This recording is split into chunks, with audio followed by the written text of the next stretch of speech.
When he went out, nothing lit up the desert except a full moon, and he had a 20-minute walk ahead of him to his tent, so he set off on his way, exhausted by everything he had been through.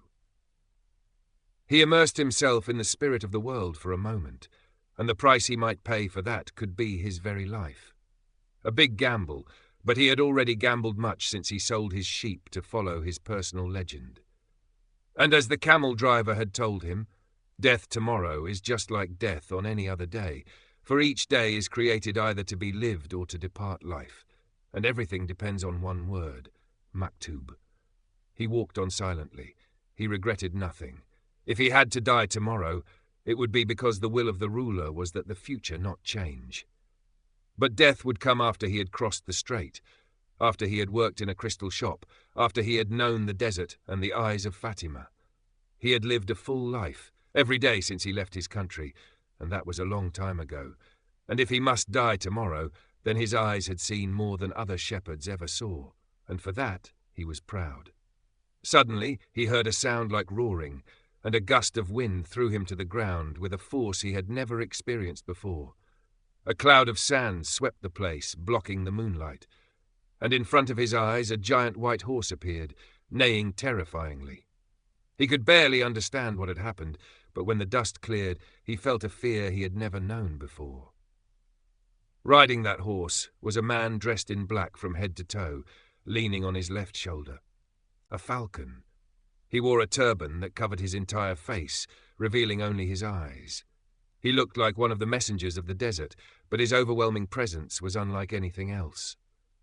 The man drew a large curved sword from its sheath, which hung from his saddle, and the steel gleamed in the moonlight. Who dares to interpret the flight of falcons? The man asked in a thunderous voice, as if the 50,000 palm trees of the Fayoum oasis were echoing it. The boy said, "I am the one who dared."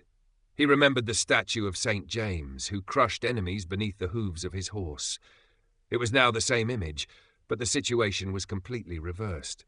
The boy repeated, "I am the one who dared," then bowed his head, waiting for the strike of the sword, and continued, "Many lives will be saved because you forgot to account for the soul of the world."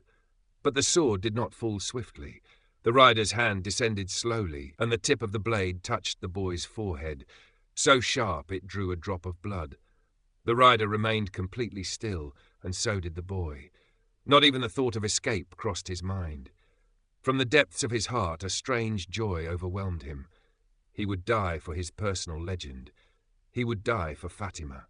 The omens had been true after all, for here the enemy had arrived, and there was no reason to fear death, because there is a soul of the world, and soon he would become part of it, and tomorrow the enemy would become part of it too. But the enemy merely left the tip of his sword resting on his forehead. "Why did you read The Flight of the Birds?" "I only read what the birds wanted to tell. They want to save the oasis. And you and your companions will die, for the men of the oasis outnumber you." The tip of the sword remained on his forehead. "And who are you to change a fate written by the will of the ruler? Rulers created armies as they created birds, and the ruler guided me to what the birds meant, for everything is written by the hand of his will." The boy said this, remembering the camel driver's words. Finally, the rider lifted his sword, and the boy breathed a sigh of relief, but he could not ignore what had been said.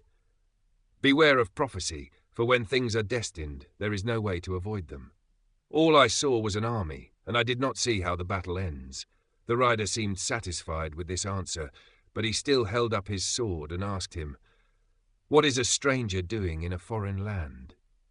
"I am pursuing my personal legend, and that is something you cannot understand." The rider sheathed his sword, and the falcon perched on his shoulder let out a strange cry. The boy began to regain his calm as the rider said, "I had to test your courage, for courage is the greatest virtue the soul of the world seeks."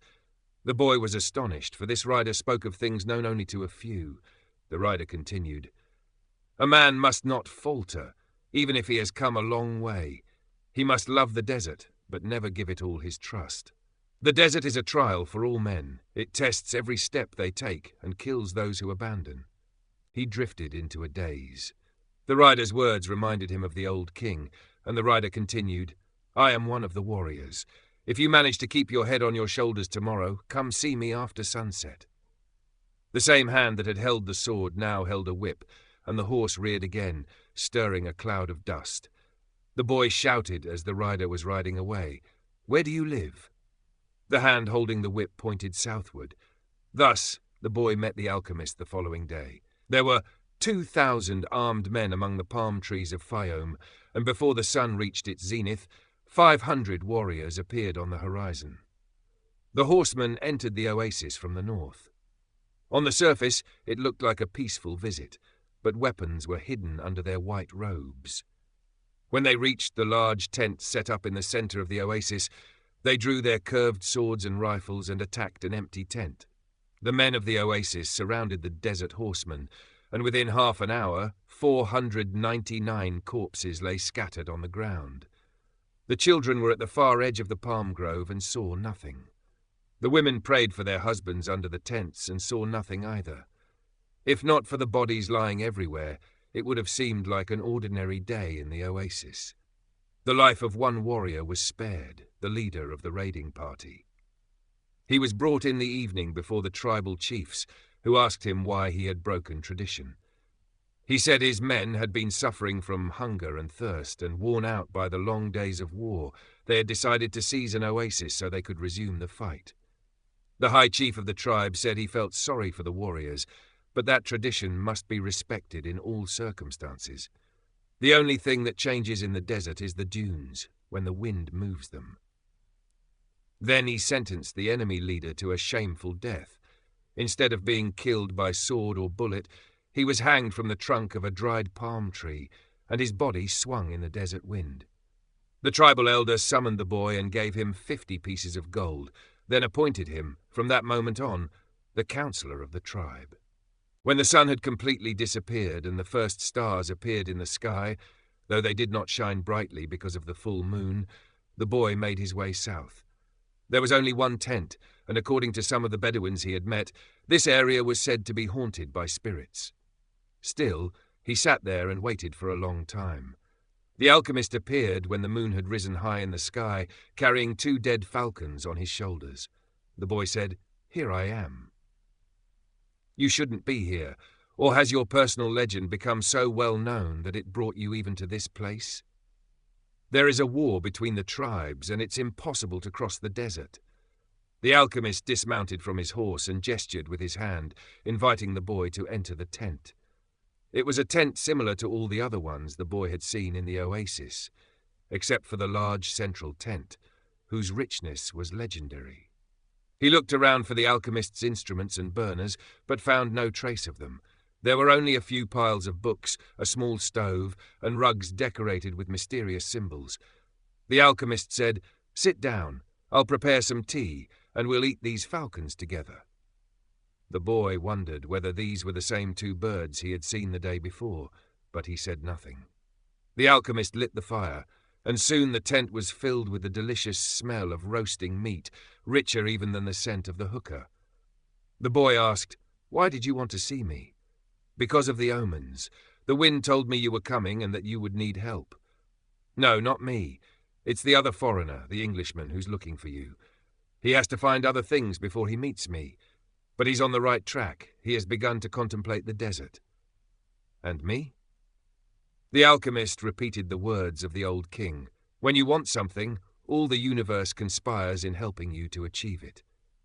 And the boy understood. So here was another man he met on his path, meant to guide him toward his personal legend. "So you're going to teach me?" "No, you already know everything you need to know. I am only going to point you in the direction of your treasure. There's a war between the tribes, but I know the desert. I've already found my treasure. I have a camel, the money I earned at the crystal shop, and 50 gold pieces. I can become a rich man in my own country. But none of that is near the pyramids. I have Fatima. She's a treasure greater than anything I've won. She, too, is not near the pyramids." They ate the 2 falcons in silence. The alchemist then opened a bottle and poured a red liquid into a cup and offered it to the boy. It was wine, one of the finest he had ever tasted in his life. And when the boy drank, he began to feel at ease. But the alchemist made him a little uneasy. They sat outside the tent, gazing at the moonlight that had dimmed the stars, and the alchemist, noticing the boy's growing joy, said, "Drink, take your time, and rest, as a warrior always rests before battle. But don't forget that your heart is where your treasure is, and you must find your treasure so that everything you have discovered will make sense. Tomorrow, sell your camel and buy a horse. Camels are tricky. They walk thousands of paces without showing any signs of fatigue, and then suddenly they kneel and die. But horses grow tired gradually. You'll always know how much you can ask of them and when they're about to die."